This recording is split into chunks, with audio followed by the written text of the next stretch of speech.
Happy brew day, everybody. It is the first brew day of the G40, the new G40, so just mashed in. I'll show you that in a minute. So in terms of the recipe then, I wanted something, I'm doing a half batch, okay? So let me just pull it up. I'm doing a half batch, which is like a 20 litre batch, which is what I normally did before this system. It's a recipe that I've done a number of times. And the reason I wanted to do it is because I have undershot my numbers, I have overshot my numbers, and every time it's came out and it's been better than the time before, so it's been good basically. So it's going to be hard to mess up. If something does go badly wrong here, it will still be drinkable, hopefully. So it's a brown ale, it's an American brown ale, but basically we're talking Maris Otter, brown malt, Cafe Light, Vienna malt, roast barley, and then Centennial hops all the way through. And we are using a common yeast, Kentucky common yeast. This is from Cross My Loaf. Very good yeast. It's kind of more for I don't know why they've called it Kentucky common. It used to be called California common. I don't even know if this, maybe they still do sell California common. I don't know why, but it's changed over. But it's basically, as far as I can tell, it's the same yeast. So it's common yeast, cream ales, Colch, anything like that. Very good, very clean, really like it. So I'm using that, and then we're mashing in 67, doing a mash out 77, and we have set up, or we're using RO water and set it up on the American brown ale style. Okay, this is where we are now. We've hit strike temp. So we started at 10:15 and we're finished just over half an hour later. Which was a surprise because I was eating my bacon sandwich, watching it go up, and I was thinking, this is going up very quickly. I haven't even drunk my coffee yet. So yeah, that's where we are. It is good that you can see it going up, and it is good that it's quick. Now, it is a bigger element. It was a 2900 watts compared to the previous version, which is like 2500, I think so. And it's the same amount of water, like 19 and a half litres in there. Now, that's one thing I want to show you. You can see that it's very close to the edge. I don't know how much that is, but that is 7 centimeters maybe from the bottom. I've got to get 4.18 kilos of grain in that. So originally the recipe was written for 2.7, a ratio of 2.7, yeah, litres 2 kilos.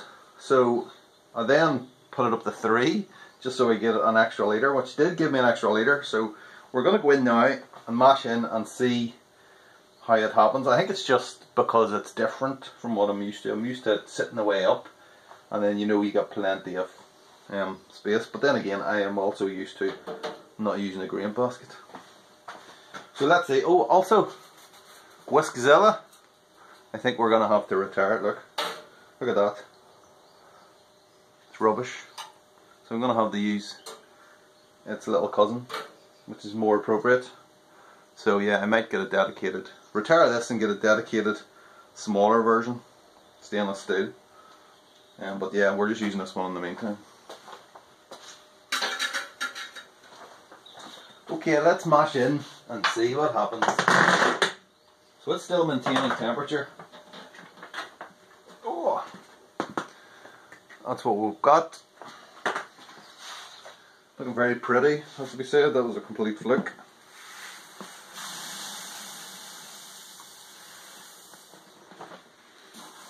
Yeah. It is quite wide though, to be fair, so yeah, I think this might be okay.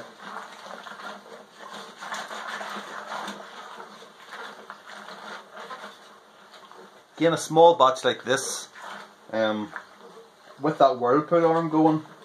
Is it a whirlpool arm or is it? Well, you know what I mean. Coming from the pump to recirculate. It's got quite a distance to go down. Although that might actually be okay.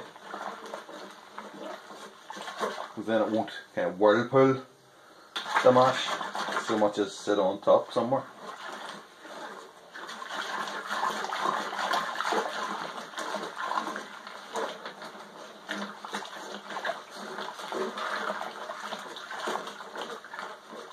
I have to say, I do like the fact that it's a lot wider than normal. especially with Whiskzilla and the smaller one. It was always hitting off the edges, which is one of the reasons why I removed the kind of the overflow pipe in the centre. One of the many reasons.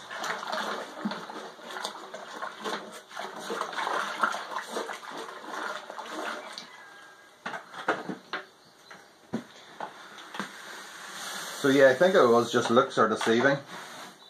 I mean, we're talking, so a 3-to-1 ratio, 4.18 kilos, that's like, what, 12 point something. The dead space underneath, so the dead space is basically with the bottom of that basket and below of water that doesn't come in contact with the grain. I didn't measure it, I just going by what it said in the manual, which is 6.9 litres. So obviously 12 point something plus 6.9.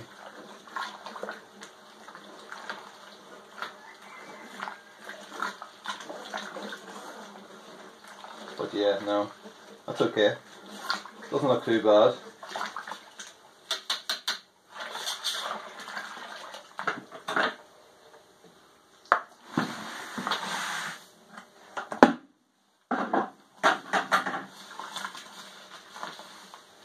I have to say I'm a huge fan of using a whisk to mash in. Wow, I smell that grain as well too. Ooh, nice, very nice. Yeah, it's thickening up now, but it's not at the, it's not that stage. These are things we'll all play about with now as we go on, but oh yeah, that's really thickening up now. Yeah. Just looking for dough balls. Doesn't seem to be an awful lot, to be fair. Okay. Let's get that in there. Just slides in. And then whew, let's turn the thing on first. Pump. Pump, yes. Fill bore. Let's not do fill bore. Let's just get that down a little bit. So I'm always terrified of the pump getting blocked. Especially in this, because there is no cap, there's only that kind of nut down the bottom. Don't really want to be getting my beer from there later on. Getting the wort out, using that. There's more for cleaning. You got to remember that if you're turning off the pump, just take that out. Just in case it sucks anything back. That's what I found with the other system. Remembering to do it is the hard thing. Should probably put a little note there or something. A little pokey yoke, is that what they call it? Is that what Toyota called it? The pokey yoke? Just to warn me to do that. And this is another thing I like, the fact that the lid is holed, there's no holes, there's not a big hole in the middle with a whirlpool arm coming in. Because then if I want to do something with that, all I need to do is take the lid off and do it, whereas before it was like take the lid off, try and hang it up, which you're not supposed to do, on the whirlpool arm over the top, or try and stop that, take it off, and just an awful pain. Okay, let's do this and see what happens. Can you see that okay? Okay. So it's holding at 71. Add grain now, yes, we've done it. Okay, start mash.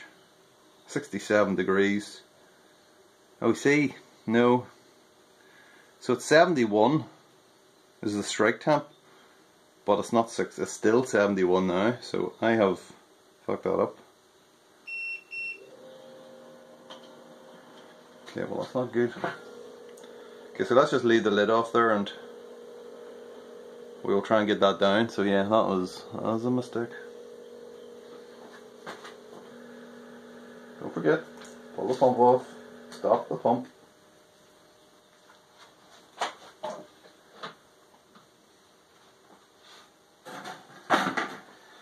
Warts and all, this is warts on the all. Okay, let's just pause the mash. Okay, it's in that side, in that side.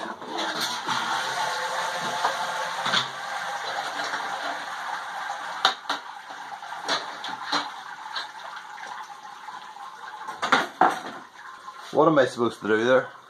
Am I supposed to start the mash but then pause it until it gets down to 67? Because, yeah, clearly. So I should have done that first and then, yeah, okay, fair enough, makes sense. Okay, we're going to wait till it gets down to 60, closer to 67, and then do that again. It's got a big old arse on it, so I don't really have anything big enough for it to sit onto and drip. So I've basically got a fermenter down there, and just one of that, whatever that is. You get that from IKEA. Malmstrom probably, or something like that, isn't it? Always the way.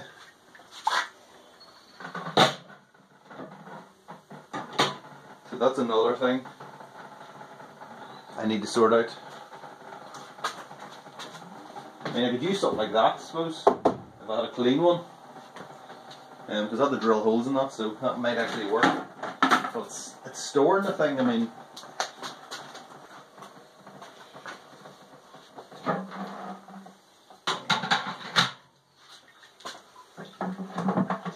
To be fair, I caught most of it.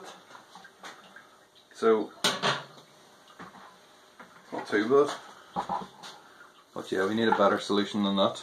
Worst about it is I had bigger fermenters, wider fermenters than that, and I threw them out while I was spring cleaning. That's the way it goes. Okay, 68 degrees. Let's mash in. Let's pretend the last 10 minutes didn't happen, okay? And we will lower this in. Doing it from the bottom this time, okay.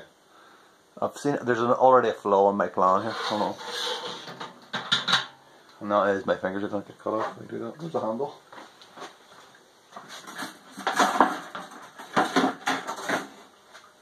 I get the feeling this is going to be a long brew day. Okay.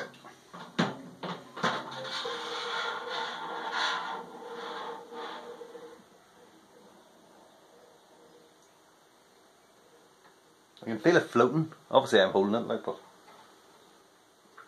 look, here it comes.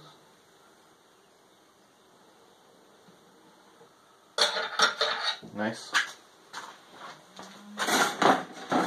That was oddly satisfying.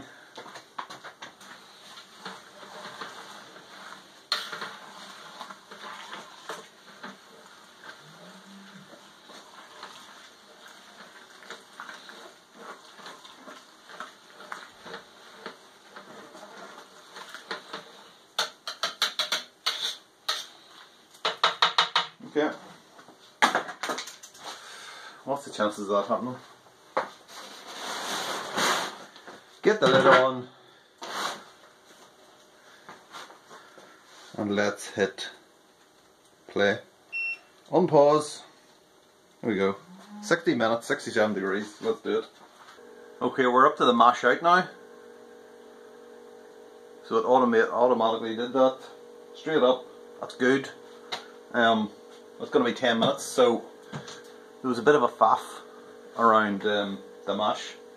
I came in here to have a look, to check the temperature with my little manual probe to see what it was like, and it was quite low at the bottom, or quite low at the top. I was like, well, what's going on here? And then I realised I hadn't actually put the recirc arm on. So it was still showing 68, I think, on the front, but that's obviously in the bottom where the probes are. So you need a recirc arm then to take that hot water from the bottom and then pump it round the top and then through the grain again. So that's another thing I kind of forgot to do, but yeah, we need to remember that.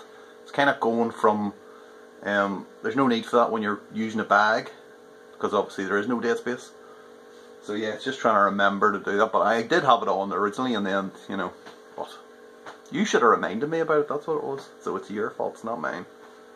Anyway, you can see here I'm ready for the sparge. A bit early actually, and that water's probably going losing temperature. But yeah, this is my kind of Heath Robinson type of overly complicated sparging process. We'll figure something out. I never really thought about it, to be honest. So the plan is to pump it from here over the top of the grains using the bottom plate of the Robo Brew. So I don't know if this is going to work. Who knows? Let's find out anyway. So we'll be back in about 5 to 10 minutes. That is the alarm for the mash to tell me it's finished. Yep. So for some reason the pumps decided to come on.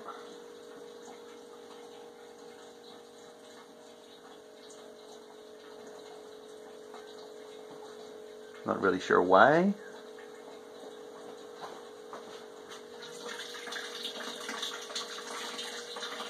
Mash finished. Why isn't the pump on? I mean, I turned the pump off. Okay. I don't know.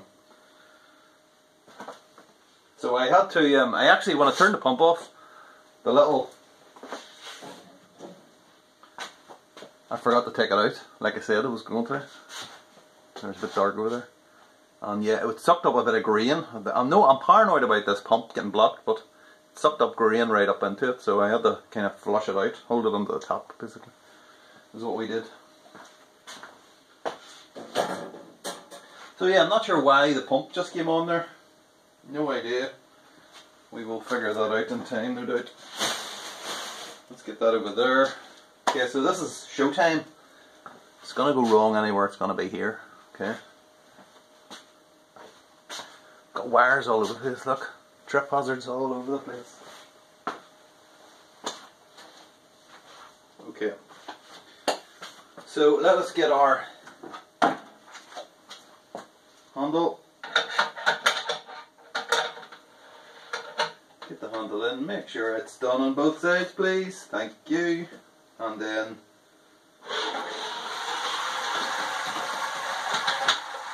I mean, we've already done that anyway, so it's not a big deal. Not that heavy.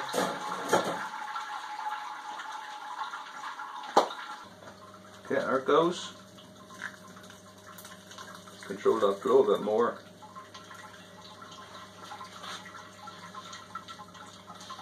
Can only really go in the centre.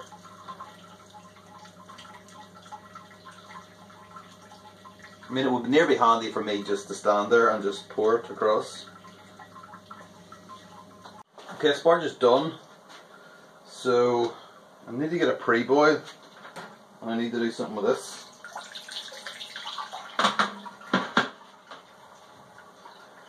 It's always the way with these things. If you tilt them like that, you tend to get a bit more out of it. Okay, so that sound means we are ready to start the boil. So tell me okay.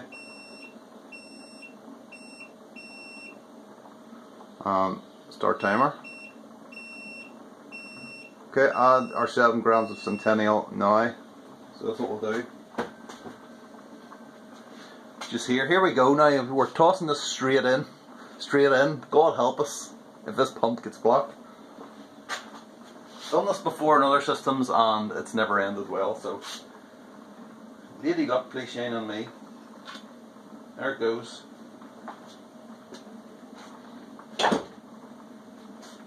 Okay, so just while you're here, pre-boils there, 1039, that is exactly to the recipe. That's good. Let's toss that in there. In terms of the volume though, I'm sure it said on that app when I looked at it before we started, it said 25.5 litre boil, but then when I went into Brewfather it said 27.5, but what I've actually got is 26 litres now. So yeah, I mean, it normally is a 26 litre boil. The recipe is designed to be a 26 litre boil in the Robo Brew, but obviously this is not that. So yeah, I need to have a little think about that. However, we are bang on our gravity, so it just depends on the boil off on this. So with the Robo Brink, it's 4. Is it a 4 litre boil off? I think it is. So this one here, it'll be interesting to see what it's going to be. So all this information, I'm trying to gather as much information as I can, and then we'll try and make some kind of coherent plan for the next brew day. But anyway, enough of my yakking.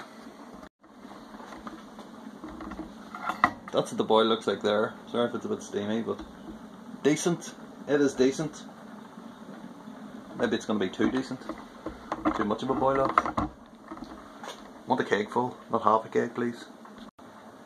Okay, getting ready for the second hop drop. So normally I would have the pot actually outside, but there's that kind of lip door frame along the bottom, so it can't actually. That's on a little plant pot roller, so I can move it about. I can't actually do it now. It seems to be okay now because I've opened the roller door a crack, which means the airflow is coming in there and going out there. It seems, which works so far anyway. So that's a bonus.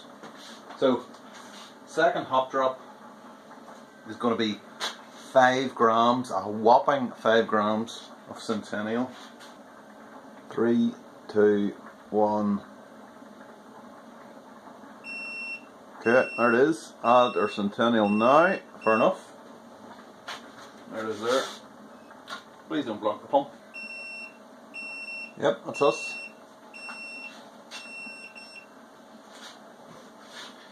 More Centennial. Please don't block the pump. Please. I also put a proto flag in there, half a proto flag anyway. Okay, so this is how we're setting up. So the counterflow chill, the pump's on. It's sanitizing the counterflow chiller out there. We'll do that for a few minutes. Then I obviously need to find somewhere better to put this on a more suitable position, but this is what we've got today. So yeah, that little barb piece fits into the hose. Hose is going from over there somewhere. And then the hot water will come out here. This is all very curled up and stuff, so I'm sure it'll be okay when it gets going. It'll straighten itself out, but yeah, okay. Well, that's the way it's supposed to be in theory, so let's do it and get it down to the temperature required. 75 degrees, I think, from memory. Okay, let's do it. On.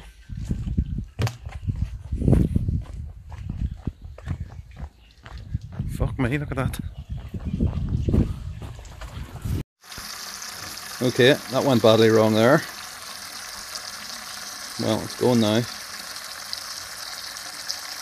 Jeez, that went down quick. Okay, let's get the pump off, because I'm going to put the lid on and I need to go inside here for a minute.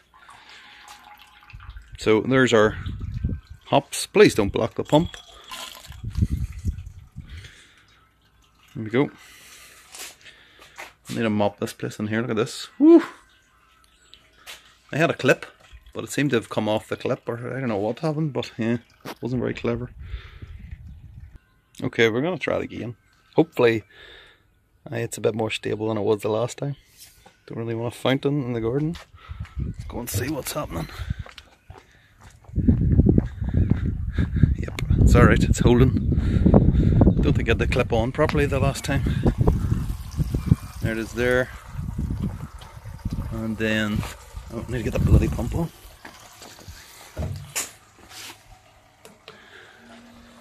Forgot myself there.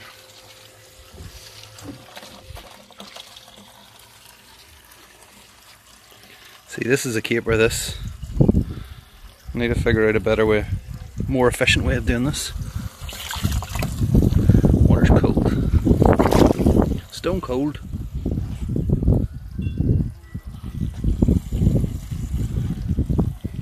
Okay.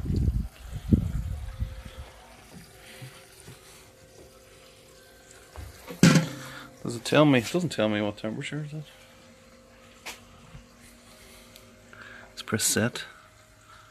65. Okay, fair enough. Look at the mess of that. It is nice clear wort. Right, at what point do I stop it? It's going to start sucking down all the shite.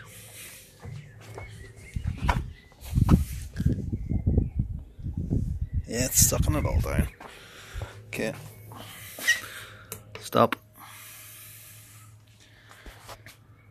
There's a right mess in there. Chocolate sauce. Okay, here's what's left. Ugh, kind of thick. Quite a lot of liquid in there, isn't it? Quite a lot of crap as well. Okay, that is the end of the brew day. there it is there, 10, I think it's 1049, possibly 1050, which is up on the recipe, so that's good. In terms of volume, I don't actually know how much I've got, because I forgot to check at the end. With all that craziness going on at the end with the counterflow chiller, I forgot to take the reading, which is one to see what the boil off was.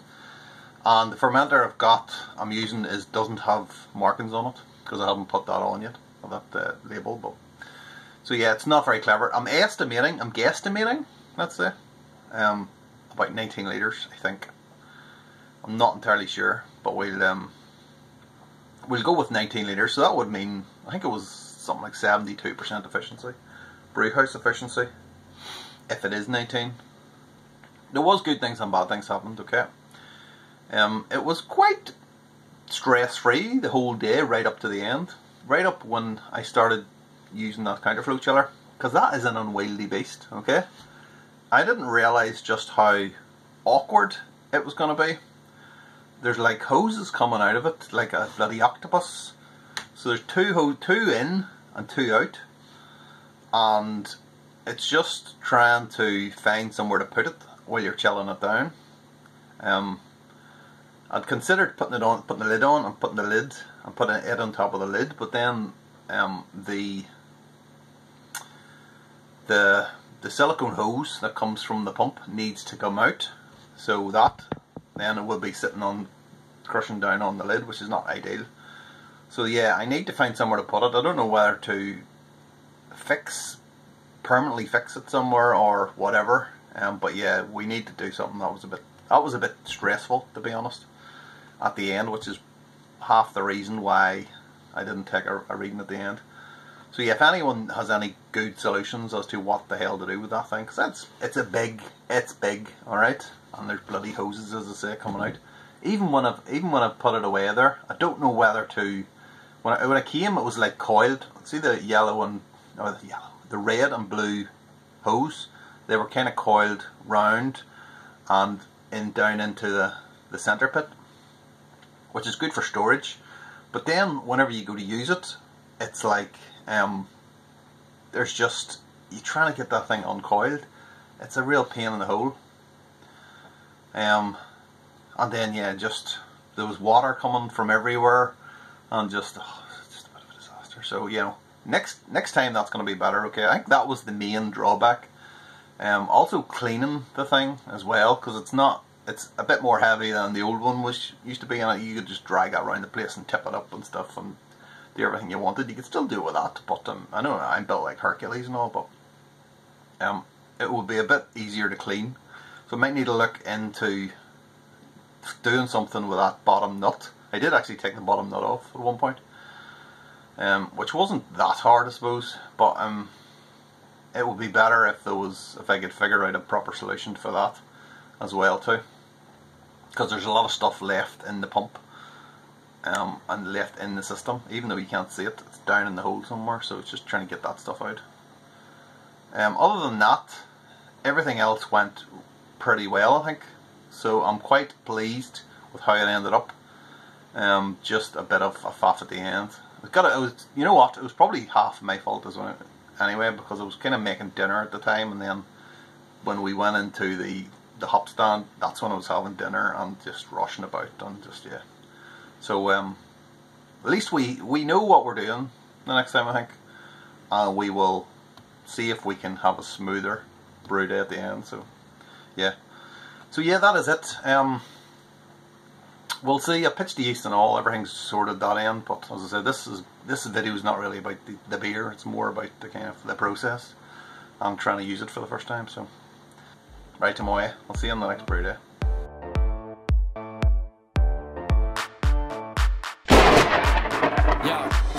Microphone check, make it a microphone check, give it a microphone, I make it a microphone dead. Don't step to me, newbie, I can... Let's do it. I'm expecting it to explode, or that to shoot off over there, and that to shoot off over there. Then I'd fall forward, and then all the boiling water will be all in my face. That's what I hope's going to happen. I'll make a good outtake.